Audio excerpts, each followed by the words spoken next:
Hello সবাই, চলে এসেছি আজকের একটা পনির টোস্ট রেসিপি নিয়ে। পনির গ্রিল টোস্ট। এটা আমি আজকে ওটিজিতে বানিয়েছি। ওটিজিতে বানানো খুবই সোজা। কি কি আমি দিয়েছি এখানে ইনগ্রিডিয়েন্ট সমস্তটা ভিডিও নিচে লেখা আছে, তোমরা একটু চেক করে নিও। এটাতে ওটিজিতে বানানো খুবই ইজি। যাদের গ্রিল টোস্ট নেই, গ্রিল মেশিন নেই, তারা এরকম ওটিজি যদি থাকে তাহলে ওটিজিতে বানিয়ে নিতে পারো। যে ওটিজিতে যে গ্রিল রডটা দেয় তাতে রেখে বানালেও এটা সুন্দরভাবে গ্রিলের মতন হয়েই বেরোবে। দু সাইডেই কিন্তু বাটার লাগাতে হবে। এক সাইডে বাটার দেওয়াটাতে দিয়ে দিচ্ছি, আবার যখন ওই পিঠটা হয়ে যাবে তখন আবার মাঝখানে এটাকে উল্টে দিয়ে এটাকে আমি টোস্ট করে নেব। এটাকে ফার্স্টে প্রিহিট করে নিতে হবে 180 ডিগ্রি সেন্টিগ্রেডে। তারপরে 10 সেকেন্ডের জন্য এটাকে আবার টোস্ট করে নিতে হবে।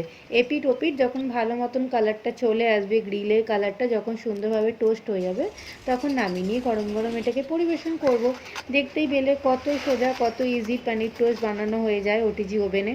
ওটিজি ইউজ করা কোনো কষ্টেরই নয়। একবার শিখে নিতে পারলে ছটপট এরকম পনির কি আরও অনেক রকম টোস্ট বানিয়ে ফেলা যায়। তো এরকম অনেক নিত্য নতুন রেসিপি দেখতে থাকার জন্য আজই আমার চ্যানেলটাকে সাবস্ক্রাইব করে নিও। আবার দেখা হবে নেক্সট ভিডিওতে। টাটা।